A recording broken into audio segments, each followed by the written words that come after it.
Hola, buenas. ¿Se me oye bien? Vale, perfecto. Veo un pulgar, eso es buena señal. Vale, perfecto. Vamos a esperar unos minutillos para empezar, aunque, bueno, ya somos unos cuantos, pero vamos a esperar, pues aunque sea 3 minutillos, que siempre hay gente que se conecta un poquito después y ya arrancamos. Vale, voy a ponerlo por el chat. Hola, Vale. buenas tardes. Perdonad que me acabo de unir. Nada, Soy Almudena. empezamos ahora.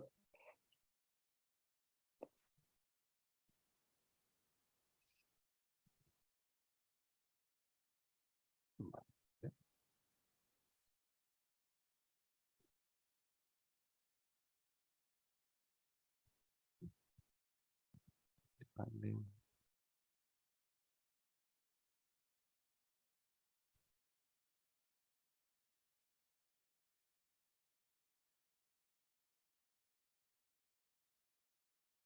Como siempre veo algún clásico y nombre conocido de antiguos academies, de hecho, por aquí, que siempre hace ilusión. Bien, bien, bien.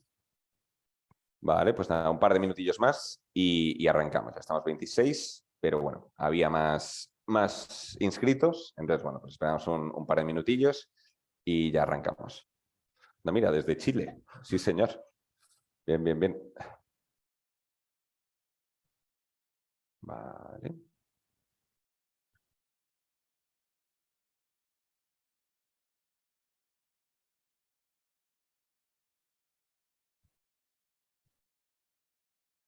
Vale, un minutillo más.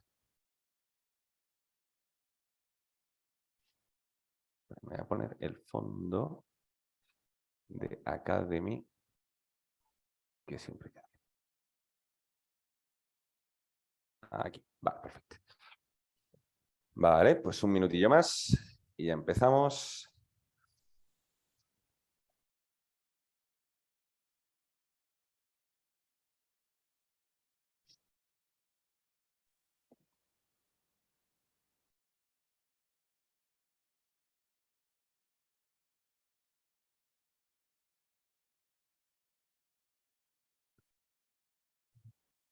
Perdón que estoy dos veces porque con el ordenador no me funcionan los cascos. Nada, no te preocupes.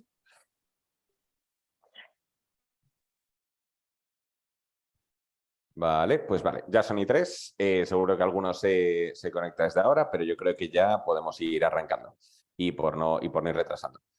Pues nada, hola a todos, muchas gracias por apuntaros y por conectaros. Eso, como sabéis, pues nosotros hacemos webinars, pues haremos entre 2 o 3 al trimestre, diría yo, más o menos, que los hacemos públicos, pues como este, y que además después los colgamos en YouTube. Entonces, de hecho, si entráis en nuestro canal de YouTube, pues podéis ver que hay, pues ya tenemos muchos vídeos grabados, pues por si alguno eso, quiere ver algunos otros, por si le gusta este, o de este no se puede conectar o lo que sea, pues ahí quedan para la posteridad. Vale, espera, me comenta, disculpe, no tengo sonido, solo comprobando si los demás pueden escuchar. ¿Me oís bien? Sí, ¿no? Vale, perfecto. Vale, genial. Pues nada, continúo. Entonces, de hecho, entre los vídeos que hemos hecho hubo uno que tuvo bastante tirón, que es el del business plan en una hora, que ese, pues en un año y pico debe tener unas 7.000 visitas o algo así. Ese tiene bastante tirón, pero bueno, hay otros también. Tenemos también partes de entrevistas con invitados que hemos tenido en directos de Academy, que ahora comento. Bueno, cosas así. También, por cierto, haremos otro a principios de enero, en torno al 12 de enero, pero no me hagáis mucho caso, a principios de enero, sobre cómo tiene que ser una presentación para inversores. Nos salimos un poco de lo financiero, de lo estrictamente financiero, pero también es un tema súper típico y que hay muchísimo emprendedor que está, pues eso, que es lo que nos piden a nosotros y es un tipo de proyecto que cada vez hacemos más, que es ayudar a startups con la presentación de los materiales, tanto business plan como la presentación, a fondos de inversión o cómo ir bien preparado para buscar una ronda de inversión. Entonces, el de hoy nos vamos a concentrar en un tema, lo mismo, no tan financiero, pero crucial también para clave en startups. De hecho, lo bueno, y me lo han dicho varias personas que se han preinscrito, es que este justo pues no es no es nada técnico desde el punto de vista de hay que saber de antemano, hay que saber finance, etc. Pero en mi opinión es buenísimo y además no solo aplica a startups, en mi opinión, que como luego comentaremos. Entonces, vamos a hablar primero un segundillo de The Startup Academy, que es esta iniciativa como parte de lo que estamos haciendo ahora y sobre todo nuestros cursos. Después ya sí que nos metemos, pues si va de Lean Startup, pues vamos a definir Lean y vamos a definir Startup. Por lo menos es muy cortito, pero para introducirlo. Y después la parte gorda está, explicar bien el modelo de Lean Startup, cómo fue concebido pues, por Eric Rice y su mentor, y como está en el libro de Lean Startup, que es la Biblia de mucho buen emprendedor. Y ya por último, al final, pues dejaremos 10 minutillos sobre el siguiente curso, pues porque también sé que hay muchos de vosotros que estáis interesados en lo que es el propio curso siguiente de invierno del 23 de Startup Finance. Ya hemos hecho 4, estamos ahora terminando la 4ª edición y en enero empezamos la 5ª. Entonces os contaré un poquito más de en qué consiste y estas cosas. Entonces, como os decía, de Startup Academy. Bueno, en la web, que es de startupacademy.es, tenéis aquí eso, la escuela especializada en formación de finanzas para startups. En resumen, dando un paso atrás, nosotros hemos trabajado con más de 150 clientes, startups en el ámbito financiero. Entonces, lo que quisimos con la iniciativa de Startup Academy ya hace más de un año fue empezar a compartir nuestro conocimiento con el público. Entonces, de hecho, en el chat ha puesto la web mi compañero Dani. Entonces, hay una parte que es pública, que es este tipo de webinars, y otra parte que son los cursos que hacemos trimestralmente. Entonces, ya está abierta la prescripción para el de enero, como os comentaba. Luego lanzaremos una Venture Capital que estamos cocinando. Y para empresas, en realidad es porque no lo tenemos aquí tan establecido, pero ya estamos dando muchos cursos para empresas. Ya ha habido 240 alumnos. Creo que ya son 8 nacionalidades, si no me equivoco, y en general con buena experiencia laboral. Hemos tenido también gente recién salida de la carrera, pero ya trabajando en startups, etcétera, y hemos tenido perfiles súper buenos de gente que lleva muchos años en fondos de inversión. Hoy mismo me ha escrito una persona que conozco, el Banco Europeo de Inversiones, que lleva ahí varios años, que se quiere apuntar a la siguiente edición. Hay perfiles súper buenos. Tenemos aparte muchos partners, muchos fondos, redes como Nova, la nave que es pública, gente que a través de Demium, a través de la cual luego doy más detalle, podéis conseguir descuentos o tenemos también condiciones especiales o acuerdos especiales como con eGeneris para los alumnos.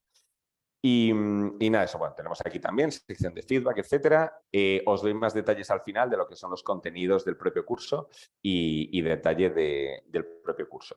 Luego veremos temario concreto, puntos que cubrimos, cuál es la dinámica semana a semana, etc. Esperamos. Luego damos más detalle y de momento nos centramos en por qué estamos aquí. Por cierto, preguntadme cuando queráis. No es ningún problema, yo creo que estamos 50 ya. Vale, yo creo que aún así, aunque estemos 50, no pasa nada por o quitar el micro y cortadme cuando queráis, si no, ponedlo por el chat, si no, dadle la función de levantar la mano, como queráis. Pero bueno, encantado de comentar cualquier cosa. Entonces, ¿por qué estamos aquí? ¿Por qué hace falta este webinar? Pues porque cada vez, sobre todo, vemos más emprendedores tipo tradicional que entran en el mundo startup. Entonces, las startups, y ahora lo veremos, son empresas como cualquier empresa, pero suelen tener unas dinámicas bastante particulares y suelen tener un modelo de trabajo, unas circunstancias que ahora veremos cómo la definimos, muy especial. Y es verdad que muchas veces el emprendedor tradicional dice, oye, ¿qué puedo sacar de aquí? ¿Qué hacen las startups? ¿Qué les hace startups? ¿Y qué cosas podemos sacar bien? Porque, por ejemplo, tienen algunas virtudes enormes, como puede ser la velocidad, sobre todo en la innovación, o decir quiero pasarme a cómo funciona esto. Que lo vemos cada vez más, ¿eh? Cada vez lo vemos nosotros en clientes que vienen de un mundo más tradicional y entran en este mundo de Venture Capital y desarrollo de productos tecnológicos. Entonces, eso, como comentábamos, pues una parte son problemas que tienen todas las empresas, otras cosas sí que son muy únicas. Y ojo, que nosotros, de lo que más hablamos, lógicamente, es de lo puramente financiero.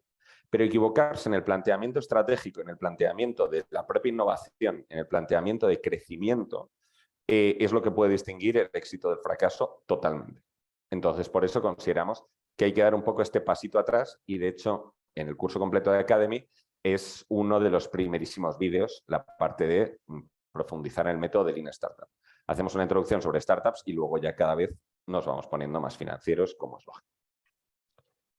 Entonces, definiciones de Lean y de Startup. Muy cortita esta parte. Lean, si nos vamos a la definición del libro, Lean is a systematic approach of eliminating waste, so every step adds value for the customer. Y yo me acuerdo la primera vez que vi la palabra Lean en McKinsey, que dije, ¿qué es esto de Lean? Y me dijeron, bueno, me acuerdo que no me lo explicaron muy bien. Y luego, de hecho, lo he entendido más en startups que lo que entendí con empresas más tradicionales. Entonces, el objetivo es destinar todos los esfuerzos para aportar valor al cliente, entendido como capacidad que se le da a un cliente en el momento adecuado, al precio adecuado, y esto es muy importante según lo define el cliente. Todo lo que contenga la palabra Lean, de esto, por cierto, o sea, solo de Lean podríamos dar un curso de un par de años, que de hecho los hay, porque de hecho hay certificaciones Lean, etcétera. Esto da para muchísimo. Y es un concepto, de hecho, que para nada empezó en startups. Empezó, si no me equivoco, en Toyota y en procesos de manufacturing y de ese tipo. Entonces, pero la clave es sobre todo muy lo que define al cliente, lo que pida el cliente, desde el punto de vista del cliente y lo que añada valor al cliente. Y en cambio, ¿qué es waste? Que es el enemigo del valor. Actividad que consume recursos y al cliente no le ha añadido ningún valor. Entonces, esto, por ejemplo, en empresas puede ser muchísimos procesos internos que son demasiado complejos o que no se hacen bien y que son demasiado complejos o que no se automatizan, van por esta liga. Y también hay muchas veces que intentando crear valor, para nada se le da lo que pide el cliente o para nada se le da en el momento de pide el cliente o para nada con el modelo de negocio adecuado. Que eso ahora lo veremos también, que es importante. Entonces, hay unos principios que se consideran así, pues como Biblia dentro de filosofía Lean. Definir valor desde la perspectiva del cliente siempre, identificar cadena de valor, crear procesos con creación de valor. Pull, que es un concepto de decir, de ir del mercado a la propia empresa. Y sobre todo un concepto que me encanta y que eso sí que distingue mucho una cultura buena de una mala, es el de mejora continua. El de en ningún momento uno llega al final de decir, oye, ya va bien el proceso de facturación. Bueno, ya, pero entonces vamos a pensar qué pasaría si, oye, esto aún así sigue dando problemas, esto aún así hay que hacerlo manual. Entonces, siempre tener en la cabeza el concepto de mejora continua. En mi opinión, distingue a alguien que trabaja bien de alguien que no trabaja tan. Podríamos hablar un montonazo, pero vamos a quedarnos sobre todo con los conceptos del cliente y de value contra waste. Con definición de startup también podríamos tirarnos un rato bastante largo. A mí me gusta mucho precisamente la definición que da el propio libro de Lean Startup, que me gusta mucho, que es Human Institution Designed to Create a New Product or Service Under Conditions of Extreme Uncertainty. La clave es la incertidumbre. ¿Por qué una panadería que monten mañana no es una startup? Porque no hay incertidumbre, porque se ha vendido pan desde hace varios milenios y es un negocio que en principio se puede hacer mejor o peor, se podrá minimizar gastos, aumentar empleos, crecer más, crecer menos. La panadería Madre Amiga es una que había pocas en Madrid ahora y ahora hay un montón porque lo estarán haciendo bien. Pero no se puede decir que haya condiciones de incertidumbre extrema ni que sea un nuevo producto o servicio. Ojo, importante, esta definición no es palabra de Dios y hay muchos conceptos sobre todo que van asociados. Por ejemplo, en mi cabeza también para distinguir muchas veces startups si depende o si busca crecimiento a base de rondas de financiación. Pero bueno, vamos a quedarnos y sobre todo a efectos del libro con incertidumbre. Y de nuevo, que es importante, no deja de ser una empresa. Y una empresa tiene sus objetivos, sus problemas, sus márgenes, lo mismo de siempre. Entonces, sí que hay, siguiendo en esto, hay modelos de negocio que deben ser de startup y modelos de negocio que no. De nuevo, yo creo que el startupero se puede beneficiar del mindset y de muchas prácticas del empresario de toda la vida y viceversa. Una empresa más tradicional que no sea un nuevo producto o mercado y que no tenga tanta incertidumbre, aún así puede aprender mucho de cómo funciona una startup y de cómo escalarla. Sinceramente, y en mi caso, la empresa que tengo yo no es una startup, es más una de servicios de consultoría y de servicios de formación e intento pensar para lo que puedo y aplico lo que o sea, uno consejos vendo que para mí no tengo, pues efectivamente no todo, no siempre, pero intento aplicar las cosas buenas de mentalidad startup de donde trabajo. Entonces, ¿qué modelos de negocio sí que son típicos de startup? con inversión en capital inicial, es decir, muchas veces tengo que hacer un software antes de empezar a venderlo, un modelo escalable que en principio, y obviamente nunca es al 100%, pueda tener los mismos gastos si vendo 1, 1000 o 1.000.000, como puede ser Netflix, que quiera acelerar su crecimiento con inversiones de capital, cosa que el emprendedor tradicional no es normal que lo haga, sobre todo de forma recurrente, y que busca un tamaño de mercado enorme, virtualmente ilimitado comparado con la inversión. Entonces, va a tener inversión externa durante muchos años, el crecimiento es muy rápido e impensable en general para una empresa que reinvierta sus beneficios y que, por tanto, dependen de la inversión externa. Y se basa en demostración de unit economics, que ese es otro tema que da para mucho. Pero bueno, con este concepto así básico, vamos a intentar quedarnos para cuando ahora hablemos de startup, y hablemos del Lean y hablemos de todo. El Lean Startup, sobre todo la Biblia, se basa en este libro de Eric Rice, que es el que recomiendo yo a todo el mundo que me dice me gustaría leer algo sobre startup o qué puedo leer para ir aprendiendo. Al 200% este libro. Diría que es como el modelo más aceptado o el framework más aceptado de cómo debe montarse una startup. E incluso, eso, lo que comentaba antes, incluso para cualquier empresa, aunque no lo sea, mi opinión aporta una manera de trabajar que no puede ser mala, efectivamente, y que funciona muy, muy bien. Antes que entrar en cualquier cosa financiera, que muchos aquí estaréis interesados también por esa parte, para entender bien de qué estamos hablando y cómo tienen que funcionar, empezaría por un libro como este, como The Lean Startup. Entonces, ¿cómo se estructura esta metodología? En el fondo es una metodología, una cultura, una manera de pensar, como lo queramos llamar. Tiene 3 fases importantes que, de hecho, van muy correlacionadas a lo que suelen ser las rondas de inversión de las propias startups. Es decir, al principio hay una visión, al principio hay, efectivamente, se me ha ocurrido que esto puede ir por aquí, ¿y si hacemos esto? Una vez entras, y ahora veremos cada punto de estos con detalle, una vez entras dices, vale, ahora que estoy en este mercado resulta que lo que hace falta es más esto que esto. Resulta que es este tipo de cliente el que podemos captar y no lo otro. Y por eso le llamamos dirección. Muchas veces esto es una pre-seed o es el primerísimo trabajo del fundador, incluso antes de arrancar. Y dirección muchas veces es para lo que se da una ronda seed, una ronda semilla, que es decir, oye, en teoría aquí hay algo, te dejo pasta para que intentes encontrar, que ahora hablaremos, del product market fit o para que efectivamente centres en ti. Y si esto va bien, te daré pasta para crecer y para acelerar. Y ahí sí que, por cierto, cada fase de estas es muy difícil en sí misma. Una vez uno ha encontrado algo que funciona, no es para nada fácil pasar a esta segunda fase. Y lo mismo, por supuesto, de visión a dirección, diría incluso más difícil. Y entonces vamos a ir viendo poco a poco. También lo mismo, podríamos hablar muchísimo. De hecho, ya veo que en función de lo que quería hablar ya me estoy enrollando. Pero vamos a intentar resumirlo en media hora. Entonces, en esta primera parte de Start, principio del todo, uno ha tenido una observación, una idea, un tal. Tened en cuenta que las startups, una cosa clave, que en esto, de nuevo, también es parecido a mucha pyme, es que tiene pocos recursos, sobre todo al principio. Es decir, ni tiempo, muchas veces por competidores, muchas veces por presión de inversores, si ya los tiene, etcétera, ni por dinero, que normalmente uno pide rondas de inversión para gastárselos. Y sobre todo al principio del todo uno cuenta con muy poco. Entonces tiene que estar constantemente enfrentándose a decisiones que con recursos infinitos serían muy fáciles, pero con pocos recursos no. Entonces, el objetivo, y esta frase me encanta, es que la unidad mínima como objetivo que tiene que conseguir la startup es la unidad mínima de aprendizaje validado. Es decir, cada acción que haga, el objetivo tiene que ser encontrar un átomo más de aprendizaje validado. Recordemos que venimos de incertidumbre, pues la solución a la incertidumbre es aprender. Ahora todos sabemos que había cosas, y lo comento luego, eso, que ahora parece que era obvio que el mercado necesitaba, pero al principio no, había incertidumbre. Entonces, una cosa que de hecho a mí me gusta mucho, también por background en ciencia, es que no deja de ser el método científico. Uno observa y tiene una necesidad en el mercado. Uno observa de, joder, cómo me molesta cada vez que pasa esto. O en las empresas esto no funciona bien. A partir de ahí saca una hipótesis. Si alguien hiciera un producto de este tipo, igual saldría bien.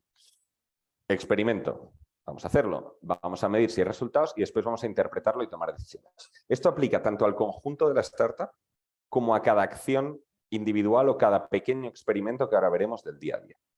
Entonces, no deja de ser lo mismo aplicado a la empresa. Y entonces el objetivo es crear feedback loops. Los coches funcionan por un sistema que se retroalimenta todo el rato. Los cohetes no, los cohetes tienen gasolina que se quema. Pues seamos coches. ¿Cuál es la alternativa? Y yo aquí siempre pongo el mismo ejemplo. Si a mí, la primera startup en la que trabajé, en OnTrack, si me llegan a decir, que es por resumirlo mucho, y luego veréis que no debería definirlo así, pero por resumirlo mucho, como Uber de transporte de mercancías. Si se me hubiera ocurrido esa idea, me hubiera tirado programando en mi casa 5 años una aplicación perfecta. ¿Pero qué pasa? Que después saldría a mercado y resulta que no sabría que hay camiones con trampilla y sin trampilla. Y que eso es fundamental para el tema de qué camiones mandas. También sabría que es una problemática totalmente distinta al refrigerado del no refrigerado. También resulta que el pricing igual lo he cogido mal y que no tiene nada que ver con lo que hace ningún competidor y por tanto ningún cliente me lo coge. Entonces, ¿cuál es el problema? Pues corremos el riesgo, si no hacemos bien toda esta parte, de coger algo que nos encante a nosotros y a nadie más. Solución. Me parece muy bien hacer MVPs. Obviamente la solución inicial va a ser muy mala comparada con la que tenemos así más visionarios, pero ya con fuego real. Y aquí engancha lo de Lean, con clientes desde lo antes posible. Entonces, también hay una parte que es fundamental, que es la cultura, que es impresionante el impacto que puede tener para bien o para mal. Uno tiene que crear una fábrica de innovación, uno tiene que crear una cultura de empresa desde el primer día, esto sí que es desde el primer día y desde que haya un empleado, en la cual sea escalable y se asuma efectivamente esta manera de trabajar de experimentación constante. Entonces, las cosas no pueden depender de los líderes, no pueden ser cuellos de botella para nada. Y sobre todo eso, tiene que buscarse como objetivo el aprendizaje de la empresa como empresa, la experimentación constante para una implementación constante. Esta manera de definir la forma de trabajar es absolutamente fundamental y desde luego se puede ir abajo. Además, por cierto, la cultura en última instancia suele ser lo que haga el CEO. Ni siquiera lo que diga, lo que haga el CEO o los fundadores que cascadea hacia abajo. Aquí no me enrollo, pero tenemos muchos ejemplos buenos y malos de clientes y cosas así. Si quieres yo enrollarte ahí, te puedo enrollar un poquito, ¿no? En algún ejemplo. Sí, o sea, con cultura, efectivamente, vale, te pongo un caso. Sí que he visto una startup, por ejemplo, que venía de consultoría y ha traído lo malo de consultoría. Por ejemplo, para una presentación, o sea, para cualquier cosa que iban a hacer, se hacían una presentación interna de 25 páginas que luego no veían. No sé si has tenido experiencia trabajando con consultores, pero bueno, muchas veces pasa. Y ponían a gente súper buena a trabajar más en la propia presentación que a trabajar en de lo que estamos hablando. Por ejemplo, es una cultura que he visto en una empresa que digo, vale, pues no me gusta. Luego, en otras he visto también la de el CEO, un micromanaging espectacular. Entonces, nada de permitir innovación, nada de... No, yo tengo que estar absolutamente en todo. Y si el CEO tiene que estar absolutamente en todo, no ha creado una cultura constantemente de tal. Estoy poniendo malos ejemplos. Bueno, me gustaba mucho en OnTrack, la verdad, y los malos no voy a decir el nombre. Pero efectivamente, ese tipo de cosas de micromanaging o de traerse lo malo de una cultura previa es muy peligroso. Entonces, la parte de aprendizaje, y como hemos dicho, no se puede enfatizar más. La parte de aprendizaje, por ejemplo, ahora sabemos todos que si uno hace fotos a toda la Tierra y hace un navegador y que te diga cómo ir en coche y tal, no sé qué, pues ahora todos sabemos que es un negocio fantástico, pero antes de Google Maps no lo sabíamos. Entonces, hay que encontrar la utilidad, hay que encontrar el aprendizaje validado tanto en el conjunto de la startup como en el día a día. Esto ahora se ve muy bien también en la fase en la segunda, la de dirección. De nuevo, waste versus value. Hacer siempre, siempre, siempre, todo tiene que venir desde parte del cliente. También, por cierto, otro ejemplo malo, un cliente nuestro absolutamente enamorado de su producto, de decir y el hombre le apasiona su producto. Es el usuario número 1 de su producto, es fanático de su propio producto. El tema es que las ventas llevan planas un par de años, pero al tío le encanta. Y digo, vale, muy bien, pero vamos a escuchar al cliente, no a ti. Eso es bastante claro. Y luego un truquillo también peligroso, que es que lo llaman el libro The Audacity of Zero, que esto me gusta bastante. Mucha gente intenta no empezar a facturar o no le da prioridad a facturar al principio por un tema psicológico completamente. Mientras yo no facture, aquí es igual de posible que este vaya a ser un negocio de decenas de miles de euros o de 1 billón de euros. También, además, hay otro tema de decir, si no comparto con trabajadores, si no comparto con inversores, si no tal, de momento, pues oye, están a la espera, pues de momento no pueden juzgar lo que hay. Esto es súper psicológico, pero no deja de ser muy real y una de las cosas que se carga la empresa. Retrasa el aprendizaje. Hay que intentar ir a facturar desde el principio, que es el verdadero fuego real. Hay que compartir con cuanto más se pueda con trabajadores, inversores, asesores de cualquier tipo. El objetivo es aprender y hay que tenerlo en mente desde el principio. Además, cada vez pasa con más frecuencia que el founder tiene más ganas de montar una startup que un conocimiento enorme de su mercado. Normalmente algo sabe, pero igual no tiene una experiencia de 20 años en el mercado. Pues entonces asumir que estamos a aprender y sobre todo al principio. Y luego ya, cuando sepamos mucho de camiones, en el ejemplo que ponía Bueno, antes, tengo ya pregunta. vemos cómo solucionar. Sí, claro. Hola. ¿Qué pasa cuando un founder o el iniciador de una startup crea una idea de la cual está, lo que has dicho tú antes, enamorado, ¿vale? Y cree que va a ser un gran bombazo de mercado, pero luego saca el MVP y ve que no y empieza a pivotar, ¿vale? Y en lo que se convierte ese pivotaje, en el producto que se convierte, pues ya no le gusta tanto y ya esa pasión por llevar eso adelante, que no era la idea inicial, ¿vale? Sino que a lo mejor ha sido mermada por las condiciones de mercado, etcétera, o para hacerlo mucho más comercial, se ha perdido, por así decirlo, la autenticidad, ¿vale? Y la naturaleza por la que él emprendió. Pues nada, ¿qué pasa cuando se da este fenómeno? Que tú necesitas como emprendedor un empuje, creer en tu producto, una fuerza muy importante, ¿vale? Pero de repente un pivotaje te convierte en algo que, por lo que no te gusta trabajar. Gracias. Sí, esto también da para bastante. En resumen te diría, bueno, para empezar, startups mega exitosas que ves, y luego vamos a ver ejemplos cuando entremos más en la parte detallada de pivotar, no tienen nada que, bueno, no tienen nada que ver, no. Han cambiado muchísimo desde su modelo inicial. Normalmente están en el mismo mercado o cosas así. O sea, Cobee, que es la startup, yo creo casi que mejor conozco porque Cobee, justo los fundadores, es muy amigo mío y fue cliente nuestro literalmente desde la Constitución, desde antes. Cobee, por ejemplo, ha pivotado 2 veces y la idea inicial, bueno, 2 veces desde que se constituyó, la idea inicial tenía relativamente poco que ver a la de ahora. Obviamente hay un mercado que era el de beneficios, obviamente sí que había una parte de la parte de fiscalidad de los beneficios para empresas, pero ni el modelo de negocio, ni el target de cliente, ni la manera de funcionar, ni de nada tenía que ver con ahora. Ha pivotado 2 veces y la semana pasada creo que anunciaron la última ronda de 40 millones de euros. ¿Qué pasa con el founder en ese caso? Yo alguna vez sí que he visto, diría, 3 founders que hemos tenido de clientes, que les he oído una frase que a mí me parece buenísima, que han dicho, dice, oye, a partir de aquí yo no soy el tío adecuado. Muchas veces el founder tiene la tentación de decir, joder, pues es mi proyecto, ¿quién mejor que yo? O es mi bebé o lo que sea. Pero, o por lo que tú dices de, esto ya no es el juego al que yo sé jugar. O dicen, la empresa me queda grande para mis skills, me parece un ejercicio de humildad buenísimo. Por algunas 2 razones dicen, oye, que haya otro CEO. Y muchas veces se quedan con su participación o con la mayor parte y dan un poco de participación al nuevo CEO, por ejemplo. Esto cada empresa y suele pasar más adelante. Pero también muchas veces lo que ocurre, si empieza a ocurrir esta disonancia entre clientes y el enamoramiento del founder, es que acaban no pivotando y acaba yendo mal. Diría que esto último es más frecuente que lo anterior. Pero estos temas psicológicos son de verdad al final, en última instancia, los clave. Y son muy interesantes ver la manera de trabajar de cada uno. Vale. Y terminando con esta primera parte de visión, nada, un placer.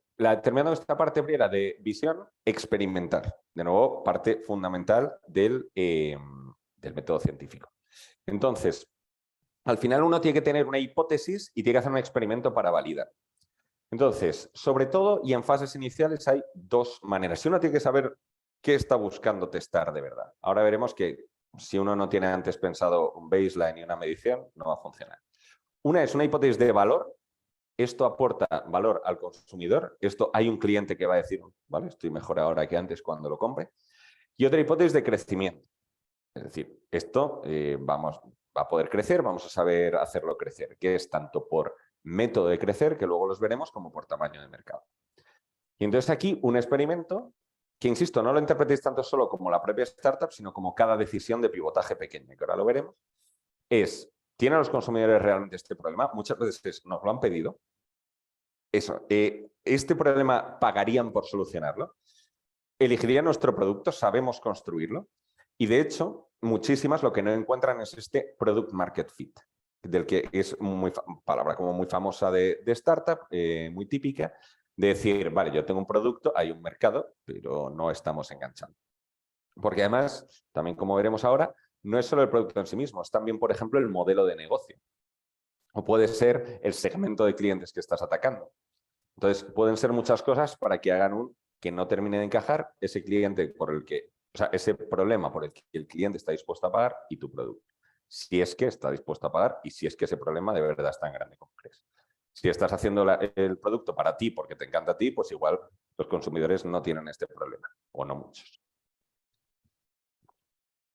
Aquí un ejemplo de visión espectacular y sobre todo este último punto de experimento, que es Facebook. Sin modelo de negocio claro, en menos de un año levanta 13 millones de dólares. ¿Por qué? Porque dices, la mitad de los clientes que tengo entra todos los días a los 12 meses de lanzar. Dice, vale, pues aquí resulta que cuando le llego a alguien, parece que le aporto valor. Porque entra todos los días. Es heavy, ¿eh? Es decir, que la mitad de la gente entra todos los días. Y luego de crecimiento, la lanzo y para finales del mismo mes, el 75% de los undergraduates de la universidad en Harvard lo usan sin que te hayas gastado nada en marketing. Bueno, pues aparentemente esto crece. Ahora veremos cómo en la parte de aceleración, que es la viralidad. Entonces, estas son hipótesis testadas en esta fase.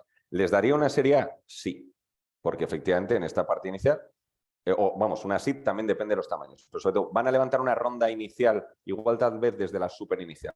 Van a levantar una ronda inicial en la que dicen, aquí hay algo. Sí.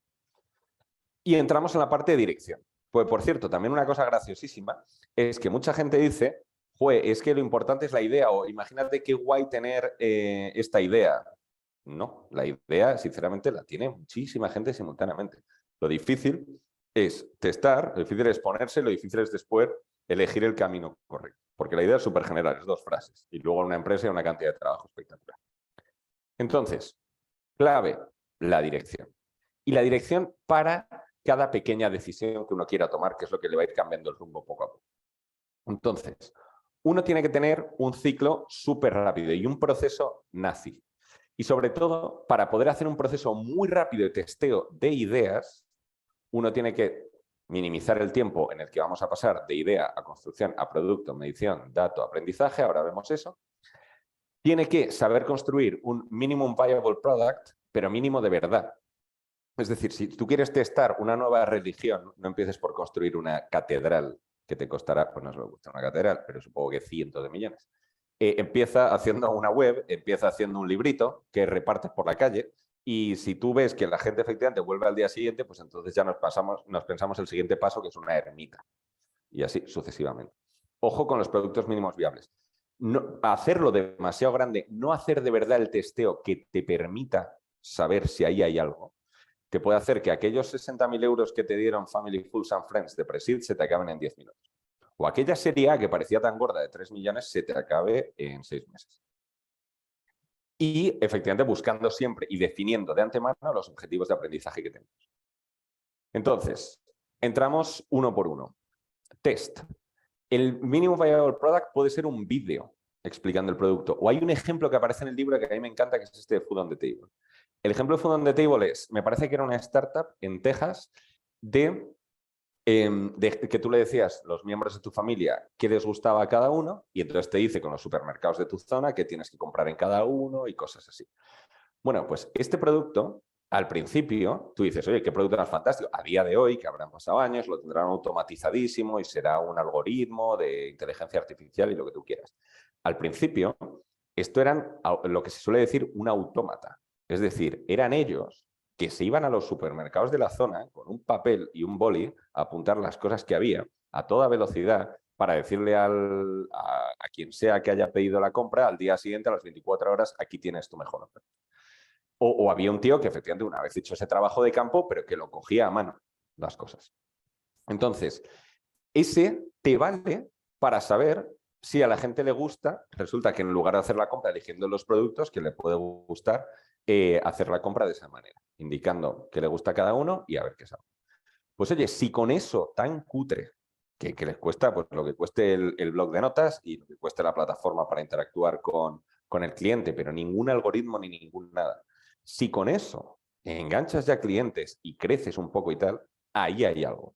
Y te dice que en ese experimento está funcionando. Porque imaginaos, por cierto, insisto que no tiene por qué ser la startup entera. Imaginaos que tenían un modelo de negocio de e-commerce normal y que se les ha ocurrido esta idea. Pues vamos a probarla así. No metiendo a 20 informáticos un año a hacer el superproducto. Pues resulta que no era. Y 20 informáticos un año cuesta millón y pico de euros. Por lo que sea. Luego también, eso sí, el MVP tiene que ser el adecuado, lógicamente, para testar lo que hay que testar. También, por cierto, un ejemplo de esto en OnTrack también era muy, muy bueno. En OnTrack también se dice que hay algoritmos de enrutamiento que te encajan las cargas de los diferentes clientes para que las rutas sean óptimas, y al principio el algoritmo de enrutamiento se llamaba Raúl Castañeda, ¿vale? Raúl, que se sentaba a mi lado, era el que diseñaba las rutas según las que... Con todo el conocimiento que él adquirió, se empezó a automatizar y a día de hoy la mayoría de las cargas se hacen sin que intervenga ningún humano. Entonces, eso no es solo que sea un proceso cutre, es que es el proceso correcto, es como hay que hacerlo. Esta también es una de las razones por las que muchas veces la startup cumple una función como de departamento de I+D aislado, que en una empresa grande, si quisieran ponerse a hacerlo, los test suelen hacerlos invirtiendo mucho más y moviendo muchos más recursos porque no tienen esa agilidad. Y entonces, esa parte es la que muchas veces hace que el valor en una startup se cree y que te acaben comprando el cliente en cuestión, el corporate en cuestión. Entonces, la parte de medir, esto es fundamental. Cuando vas a hacer el experimento, tienes que haber establecido un punto de partida, o sea, un KPI, un punto de partida, después tocar y después mirar el resultado. Y tienes que haber hecho previamente una hipótesis. Esto es el método científico. No es solo oye, os pongo el ejemplo nuestro. Estaría bien, a ver, yo qué sé, por ejemplo, lanzar servicio de gestoría para nuestros clientes. Vale, pues vamos a hacer una campaña, vamos a ver cuántos leads nos vienen. Si nos vienen más de X leads de este tema, entonces sí que lo hacemos. Y si no, cambiamos de idea. Porque, por cierto, también pone un punto psicológico importante que ahora lo veremos, literalmente pone miedo, que creo que es en la siguiente slide. Muchas veces uno intenta justificar a posteriori. Si no ha hecho bien este ejercicio antes, uno intenta justificar a posteriori. Bueno, en esta campaña no ha habido leads, pero porque la hicimos mal. Avanzamos. Entonces uno ha hecho un test para nada. Ha hecho el coste del test y después va a hacer el test, o sea, más coste a meterse en algo que no le vale. Si uno de antemano define este KPI, recurrencia en muchos marketplaces, por ejemplo, está aquí. Vamos a empezar a hacer las campañas a clientes basándonos en su última compra, mandándoles un mail cada semana. Si la recurrencia sube aquí, seguimos haciéndolo. Y si no, o seguimos haciéndolo o lo implementamos a gran escala. Y si no, no. Esto muchas veces es facilísimo hacerse una trampa al solitario. También, por cierto, y este es un tema también más sutil, muchas veces hay early adopters a los que les encanta ser de los primeros que prueban un producto, aceptando incluso que tiene errores, etc. Y ojo que esos early adopters no son la mayoría del mercado. Aquí hay una gráfica muy típica que te pone early adopters, no me acuerdo, es como una gráfica así con forma de U invertida, que te dice eso, los early adopters son muy pocos y tienen una pasión por tu producto enorme y los siguientes a ver cuánta y los últimos no hay manera de convencer. Entonces, sacar conclusiones sobre los early adopters también puede ser preocupante. Esto en la serie Silicon Valley, que por cierto, la serie Silicon Valley, que es comedia, etcétera, pero en mi opinión salen muchas cosas muy bien explicadas de conceptos de startup. Sale, por ejemplo, que un informático hace un algoritmo súper complejo y un producto súper complejo y solo se lo manda a sus amigos informáticos. Y le dicen todos, es fantástico. Después lo abren al público en general y ninguno lo compra. ¿Por qué? Pues porque efectivamente háblale al público en general. Si le hablas a informáticos, te lo van a analizar con ese punto de vista. Y luego una cosa muy importante es mide lo que tienes que medir. Mide métricas accionables y no métricas de vanidad. Esto es clave y esto también es muy psicológico. Por ejemplo, Vanity Metric, típica, clientes nuevos, fantástica, esta nos encanta a todos. Métrica accionable y mucho más importante, la retención. Entonces, si tú me dices, tengo 1000 clientes nuevos al mes, digo, ¿cuántos clientes activos tienes? 100.000. Bueno, pues pierdes todos. El primero me ha sonado fantástico, pero el segundo no. Las cohortes, que de esto tenemos otro webinar también, por cierto, está en YouTube, son fundamentales para ir viendo cuando meto un cambio, cómo cambia el uso, cómo cambia el comportamiento de los usuarios que entraron tras ese cambio. Entonces, eso, si uno no mide lo que tiene que medir, pueden llegar problemas porque efectivamente está más en vanidad que en cosas que realmente pueden tener impacto. Y aquí está el punto del que llevamos hablando un rato. Decidir, una vez hecho el experimento, la medición, pivotar o perseverar. También aquí se habla mucho, en línea con la pregunta que me hacía antes José Antonio, de Land of the Living Dead, que son los zombies muchas veces que se dice. Startups que pueden sobrevivir, pero claramente no van a ser el next big thing. Muchas veces pasa porque estos fundadores siguen en su problema y en su problema normalmente hay algo. Igual no quieren salir de ahí por un tema de pasión, pero entonces no van a crecer tanto si no atienden a ese mercado. Entonces, muchas veces perseveran cuando deberían pivotar. También, otra parte importante, una métrica que se suele usar mucho financiera y que nosotros con nuestros clientes es clave, es el runway. ¿Cuántos meses de caja te quedan? Pero una manera, desde el punto de vista de producto, de proponerla más interesante es, ojo, tenemos 3 oportunidades más para pivotar. Esto en SpaceX, por ejemplo, tenían dinero para 4 cohetes, punto. Y el cuarto es el primero que les funciona. Y lo medían así. O sea, nos queda uno, nos quedan 3, nos quedan 2, nos queda 1. Eso, ¿por qué muchas veces no se pivota o se retrasa el pivotaje? Porque no estamos midiendo lo que hay que medir, porque la hipótesis, medición, etcétera, no enganchaba. Es decir, el experimento que hacemos no ataca ese KPI, por ejemplo. Por miedo, que otra manera de decirlo es sunk cost. El concepto de sunk cost, que a mí me gusta un montón, es eso, es decir, ya que he invertido tanto en esta solución, no lo voy a parar ahora. Hay un montón de ejemplos, el artículo de Wikipedia de sunk cost es buenísimo, por cierto. Y es una cosa muy psicológica, es decir, yo qué sé, como el que lleva 10 años en una relación tóxica y dice, bueno, si llevo 10 años, pues ya me tendré que casar. Y sabe que es tóxica. Pues esto aplicado a startup pasa todos los días, absolutamente. Entonces, tipos de pivotaje, por aterrizarlo un poco más. Aquí hay un peliculón que se llama The Founder, sobre los orígenes de McDonald's. A mí me encanta, la verdad. Me encanta esa peli, que hace un ejemplo buenísimo de zoom in pivot. McDonald's, el restaurante original, ofrecían, me lo invento, era como 20, 25 productos. Y vieron que el 80 y tantos % de lo que vendían era hamburguesas, patatas y batidos. Y dijeron, bueno, pues vamos a vender hamburguesas, patatas y batidos. Eso operacionalmente es una ventaja espectacular a nivel gestión de proveedores, a nivel de gestión de inventario, de espacio, que en la parte de McDonald's de hecho era fundamental, que funcionaban con muy poco espacio, etc. Eso pasa muchísimo. Productos demasiado complejos que acaban enfocándose en una sola feature, una sola funcionalidad. También puede ser lo contrario. Este producto tiene una sola funcionalidad y todo el mundo te dice, joder, si viniera con estas otras, pues estaría genial. Eso nosotros mismos, la empresa que mejor conozco, que es la nuestra, pues al principio teníamos servicios de CFO, pues nos dijeron, oye, y de financiación pública, oye, de gestoría, oye, tal. Y muchos clientes nos dicen, oye, nos gusta porque tenéis varias funcionalidades. Prometo que no lo digo en modo comercial, sino porque es el ejemplo que mejor conozco. También puede ser eso, de segmento consumidor es otro nuevo. Ayer hablaba con un alumno de Academy que tiene una startup que ahora la tiene para universitarios, pero decía, esto es muy fácil pasarlo para cambios de trabajo, para gente que está buscando trabajo aunque ya no esté en la universidad. Entonces, eso cambia, lógicamente, el marketing, etc. ¿Cómo lo tiene que hacer bien? Pues tendrá que hacer primero medir, saber qué va a querer medir, establecer el objetivo, hacer una prueba pequeña que le cueste muy poco producirla y a toda velocidad. Porque cada prueba de esas que haga, de ideas que tienen 1000, cuesta dinero y tienen un número limitado de oportunidades que hacer antes de que se os acabe el dinero. Aquí hay más ejemplos. Si queréis luego en el vídeo podéis parar y mirar porque hay un montón. Eso, aquí pone desde yo qué sé, desde eso. Modelo de negocio. Esto es súper importante. Un mismo producto, el triunfo o el fracaso lo puede determinar que sea de suscripción, que sea por horas, que sea un modelo freemium, que sea un modelo con 4 categorías de precio o cosas así. Eso es un tipo de pivotaje en sí mismo y es fundamental hacerlo bien. Vale, ejemplo curioso, este de Artbar, que en el libro lo comenta mucho más detalle.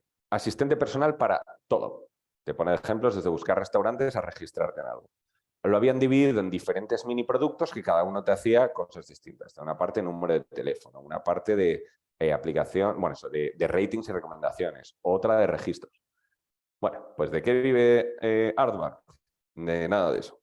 Al final es un producto mucho más social, de interacción con amigos, mucho más basado en recomendaciones sobre sitios, pero de interacción con amigos, que al principio no tenía nada que ver. Conclusión, les adquiere Google por 50 millones. Pues la verdad es que bastante bien. Y de nuevo, esto, de verdad, no hay startup que se nos pueda ocurrir. Yo creo que a día de hoy, incluso la propia Facebook, que uno podría decir, ¿no? Hemos dicho que en los primeros 12 meses lo clavaron tanto, y en modelo de negocio ni tenía. Entonces, de la primera idea que tuviera el amigo Mark, que me lo invento, que igual fue cobrar por registro, yo qué sé, a cómo es ahora de complejo, o cómo sean las diferentes fuentes, y ahora que se ha metido lo de Meta y el metaverso y todo esto, no tiene nada que ver. Entonces se habrán marcado 1000 pivotajes. Nadie es tan listo ni conoce tan bien un mercado como para de verdad engancharlo desde el día 1. Todo a la perfección. Es absolutamente imposible. ¿Y qué pasa? Pues llegados a este punto, sí que digamos, bueno, pues habrá que crecer. Que crecer es realmente complicado y no deja de necesitar tener este mindset desde el cliente, este mindset de velocidad, este mindset de flexibilidad y cosas así. ¿Cómo lo dividimos en fases? Este ejemplo me encanta. Esto sí que es el récord del mundo de consejos vendo que para mí no tengo. Hay un ejemplo en el libro buenísimo, de trabajar por lotes. Te dice, si quieres mandar 100 cartas, tú puedes preparar el papel de las 100, escribir las 100, doblar las 100, meter en el sobre las 100, cerrar el sobre de las 100 y luego ir al cajero a enviar las 100. ¿Qué pasa? Que de repente resulta que te das cuenta en la número 57, cuando estás doblando, que esa es un poco más grande y entonces no te va a caber en los sobres. Te das cuenta en el sobre número 32 que ese sobre no tiene cierre. Entonces no lo vas a poder hacer. Parece un ejemplo muy tonto, pero os digo ejemplo del día a día. Hacemos nosotros aquí un proceso que tenemos que hablar con todos los analistas y entonces le hemos dado la misma plantilla a todos ellos para que rellenen, tal. Bueno, resulta que la plantilla es una mierda y que porque no la hemos hecho bien, porque no hemos pensado en muchas cosas y ahora están 6 personas trabajando en eso y que igual no va a ser. Pues efectivamente era mucho mejor decir, oye, vamos a hacer una plantilla, voy a probarlo con uno y si efectivamente funciona, vamos después con los demás. Entonces, lleva al extremo en una dirección o en otra es horrorosa, también en la pequeña. Uno no puede escalar una empresa voy a hacer todo el trabajo para un cliente, después le voy a facturar, después le voy a cobrar y voy a empezar con el siguiente. Obviamente tendrá que empezar a hacer procesos. Pero creo que se entiende sobre todo en cada nuevo avance y en cada nuevo proceso de crecimiento, es decir, esto que lo estamos haciendo ahora para 1, vamos a hacerlo para 100, hay que tener en cuenta este mindset y sobre todo al principio. Si no, habrá que tirar a la mitad 100 cartas después de escribirlas. Escribir 100 cartas se tarda 50 horas. Este ejemplo, por tonto que suene, es de los que en el libro más se me quedó marcado y que en el día a día más me acuerdo. Insisto, muchas veces para no cumplir. Pero bueno, hay que minimizar. Por cierto, volvemos a los recursos. Tenemos poco tiempo, tenemos poco dinero y hay mucho que hacer. Y entonces, por tanto, vamos a intentar acelerar el loop de construir, medir y aprender y para eso mucho mejor aprobar de 1 en 1 a probar de 1000 en 1000. De hecho, en el libro se pone dramático, le llama The Large Batch Death Spiral, como efectivamente lo que puede tumbar el crecimiento. En el fondo es actuar sobre hipótesis erróneas muchas veces. El crecimiento sostenido y sostenible debe ser. Si uno se gasta 1 millón de euros para captar 1000 clientes, 1000 clientes nuevos que nos van a dar 1 euro cada uno, fantástico lo de tener 1000 clientes, pero eso no funciona. De hecho, no sé si es en la siguiente o si me lo salté en una slide anterior que hablaba del teatro. Yo creo que me lo he saltado, en una slide anterior, que te hablaba del teatro de. No me acuerdo cómo lo he explicado. Que es la manera de decir si yo a base de marketing crezco como un loco, no me lo tengo que creer solo por eso. Es mucho más importante un cliente retenido que un cliente nuevo captado. Entonces, el crecimiento tiene que ser sostenible. Tiene que venir o por boca a boca, que pasa mucho, puede ser recomendaciones, como efecto de uso del producto, es decir, yo crezco porque no pierdo a los clientes anteriores. El marketing, lo óptimo, es que te lo financien antiguos consumidores. Es decir, yo vendo a un cliente por 1.000, me da 100 euros al mes y esos 100 euros al mes los reinvierto en captar a otro. Eso sí que está fantástico. Pero no es lo mismo que decir, levanto 5 millones para meter los 5 en marketing y a ver qué sale. Y efectivamente eso, en general la recurrencia. Motores típicos, razonablemente conocidos. Sticky, es decir, que cuando yo capto a un cliente no se me va. Esto es fantástico. Esto en el de cohortes y en el de SaaS, en los webinars lo explicábamos, que la clave es tener clientes que crezcan contigo. El viral, entonces, esto de Facebook, por ejemplo, al principio era una locura, porque la persona que capto va a captarme a otros 3 tíos. Pues eso es fantástico. Y el propio de pago, que ya puede ser un equipo de ventas o puede ser marketing. Normalmente también puede haber combinaciones de ambos, aunque cada motor tiene que estar muy bien definido por separado. Y por cierto, la variable clave aquí sería que el lifetime value del cliente, lo que nos vaya a traer el cliente en toda su vida, sea mayor que lo que nos cuesta atrapar a un cliente, como es lógico. Por eso que también es relacionado con las vanity metrics. Es muy fácil crecer, muy difícil crecer sosteniblemente. Y hagámoslo sostenible. De adaptación también. Esto es muy típico relacionado con los early adopters. Al principio uno capta lo que se llama la low hanging fruit. Es decir, es la fruta más baja del árbol, es la más fácil de captarla. Sería la metáfora. ¿Qué pasa? Que después va a ser mucho más complicado. Va a ser más fácil captar clientes baratos que clientes pequeños y clientes grandes. Si uno vende a empresas, será más fácil al principio captar una pyme que captar a Carrefour, por ejemplo. Entonces, eso uno lo tiene que tener en cuenta y además, no solo que vaya a ser más barato o más caro, sino va a ser más difícil y va a tener un proceso totalmente distinto. Entonces, si uno ya tiene su product market fit, si uno ya la dirección la tiene clara y dice, vamos a acelerar, entonces voy a aplicar exactamente el mismo proceso de venta que para pymes, para grandes empresas, lo lleva crudo. Entonces, por eso también va relacionado con lo de los lotes que decíamos antes. Entonces, está muy bien la automatización y la estandarización, obviamente es piedra angular de todo el proceso, pero hay que ser muy capaz de seguir siempre escuchando y siempre atento a los cambios, porque según creces no va siendo todo igual todas las fases. Entonces, ahí podemos crear una organización que se adapte, crear procesos que se adapten o no crearlos. Aquí un ejemplo, no me voy a enrollar por tiempo, porque ya se me va haciendo tarde, que es el de los 5 porqués, que esto lo he visto funcionar en las startups que he trabajado, que está muy bien. Un ejemplo, es decir, ha fallado, se ha caído el producto cuando hemos lanzado una nueva funcionalidad. Entonces, si tú te quedas con eso, igual dices, pues quitemos esa funcionalidad. O no. Y dices, ¿por qué ha fallado? Y dice, porque el servidor estaba sobrecargado. ¿Por qué estaba sobrecargado? Porque la persona que debía hacerlo, y ahí entramos en personas, no subió la capacidad del servidor 2 días antes. ¿Por qué no lo hizo? Porque no le enseñaron. ¿Por qué no le enseñaron? Porque su manager tiene 150 tareas y no puede estar al onboarding. Entonces, para adaptarnos bien, no es esa funcionalidad no vale ni hay que echar a ese tío. Es ese manager está sobrecargado o los managers los tenemos sobrecargados.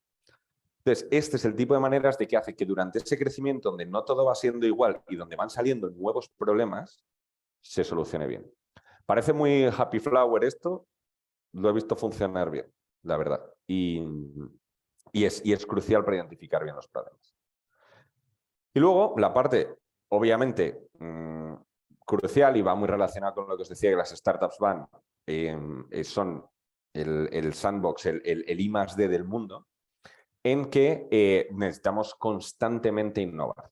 Es decir, al final no tenemos demasiados recursos y todos estos pasos, mientras crecemos, tenemos que estar preparados para tener una visión muy creativa, casi para crear esa nueva mentalidad completa de Lean Startup para cada paso en el crecimiento.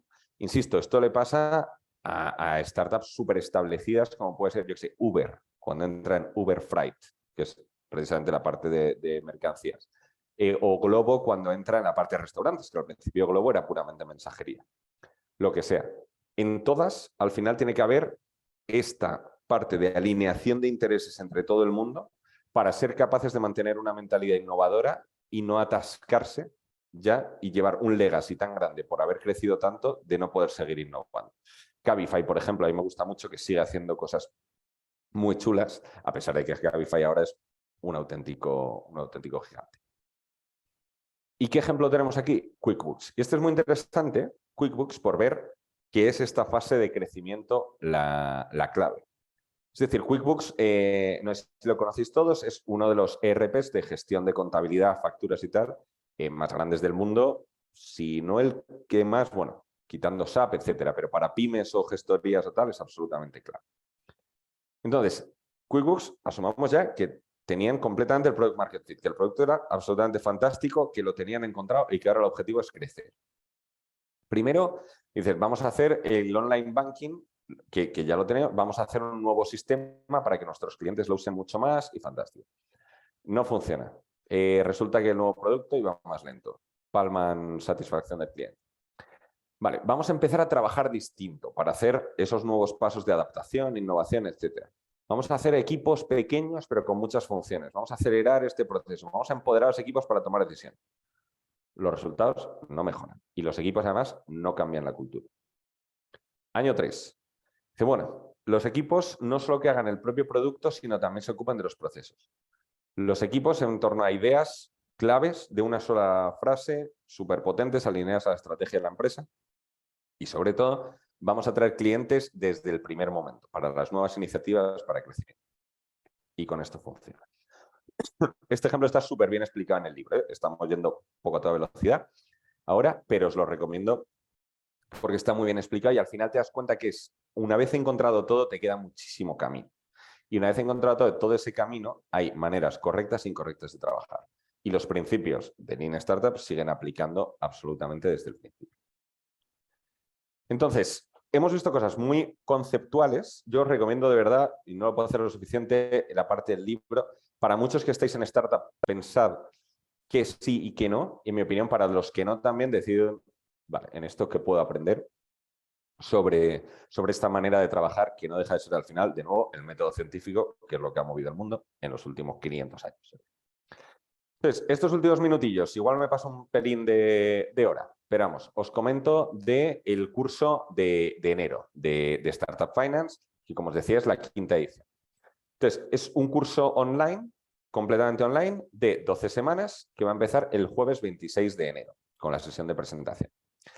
Entonces, la dedicación estimada, hay algunas semanas un poco más, un poco menos, aproximadamente 6 horas semanales. Tenemos cada semana 1 hora y media de vídeo grabado, de teoría. Aproximadamente calculamos unas 3 horas para resolver el caso que proponemos en la semana y 1 hora y media de clase en vivo en la que resolvemos ese caso. Y después la semana siguiente volvemos a poner planteamiento de un nuevo caso, vídeos, etc.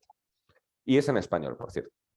Hemos intentado, salvando las distancias, acercarnos a cómo es la metodología de un MBA, de los MBAs que lo hacen el formato online o como han hecho, de hecho, los MBAs durante pandemia. Este formato de clase grabada, caso y resolución del caso. Entonces, el curso pues lo damos, los que organizamos el curso al principio y ahora tenemos profesores invitados. Por un lado yo, por otro Luis Ferrobledo, que ha trabajado en McKinsey, en fondos de inversión. Él toda la parte más de Venture Capital y Deals y tal la controla muchísimo. Y tenemos de profesores invitados a CFOs en Startup, como José Manuel Persson, Alfonso Boiriz, de Spotahome, Tico. También gente de nuestra propia empresa, director y manager Juvenal y Rafa. Y Jordi, que de hecho fue uno de nuestros primeros invitados, que él es principal en Kibo. Kibo es de los mejores fondos de España, si no el mejor, y da la clase especializada en Venture Capital. Entonces, aquí se me ha quedado una slide porque ya no tenemos, o sea, tenemos nuevos directos para la sesión que viene. En todas las ediciones lo que hacemos es, tenemos 4 directos. Uno en la 3ª semana, en la 6ª, en la 9ª y en la 12ª. Y hemos tenido directos con CEOs de startup de primerísimo nivel, como puede ser Kobe, como puede ser Capchase, por cierto, también, o Íñigo Juantegui de la Nevera Roja, etcétera. Tenemos también, hemos tenido gente de fondos de altísimo nivel, hemos tenido Borja Breña de Nauta, en esta edición tenemos a Roma de Caixa Capital Risk, Jaime Novoa de Cafán. Luego hemos tenido también, gente relacionada con la parte de financiación, como puede ser eso, Juan Ignacio García, que fue el CFO de Cabify, de 1 millón a 100 millones de facturación. Y ahora CEO de Bupos, que es chulísima de financiación de startups. Hemos tenido a Eduard Ross, CFO de Globo, que además nos contó muchísimo de su vida pre-Globo, que era muy interesante, y de la parte de la venta, etcétera. Vamos, fantástico. La parte de directos. Yo creo que es de lo que más valor añade y todos estáis invitados a los directos futuros que hagamos en las ediciones. Por cierto, el coste, que me parece que me lo he saltado antes, es de 1.450 euros. Pero si pertenecéis a alguna de estas organizaciones y alguna más que tenemos partnerships con muchísimos fondos, con redes como Nova, que nos ha llegado mucha gente a través de ahí, incluso universidades, etcétera. Demium también nos ha llegado mucha gente, o iGeneris, que tenemos un acuerdo con la propia empresa. Es fácil tener un descuento para la inscripción en el curso. Yo lo que os diría es preinscribiros. En cualquier caso, os mandaremos más información y además, os mandaremos más información y podéis decirnos cómo nos habéis conocido para aplicar al descuento. Pero la comunidad cada vez va siendo más potente. Y nada, también comentaros cualquier duda, nos podéis escribir a academia@testcfo.com. De nuevo, en la web tenéis aquí también el link de preinscripción, etcétera. Tenéis en la parte de curso de Startup Finance detalles del temario, que también, como os comentaba antes, está cubierto en 12 sesiones. Además, tenemos un día que es con startups reales, etcétera.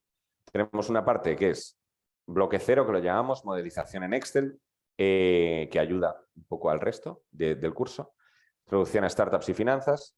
Aquí ya entramos en modelos de negocio con mucha profundidad, SaaS, plataformas, marketplace, etcétera, y otros, cubriendo cómo se modela cada negocio, etcétera. Agradezco mucho la recomendación de Jorge, que ha puesto en el chat. Y luego, alternativas de financiación. Esta parte está muy chula y les va a gustar mucho a los alumnos. A mí me encantan estos dos temas de funcionamientos de rondas de financiación. También otras alternativas, también governance, exits. Este tema está muy chulo, el de exits. Contabilidad y reporting y venture capital, que tenemos también. Entonces, bueno, lo que... Sí, el pobre Jorge me ve 1 hora y media a la semana en vídeo, 1 hora y media después de la clase en directo y ahora en el webinar.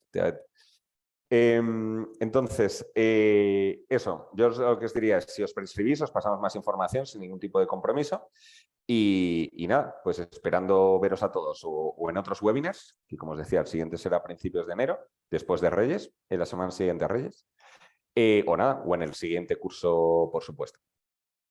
Así que nada, un placer haber estado con vosotros. Este webinar lo vamos a colgar en YouTube y nada, espero que nos veamos pronto. Perfecto. Un abrazo a todos. Gracias. Hasta luego. Muchas gracias, Jaime. Hasta luego. Muchas gracias, muy interesante. A ver.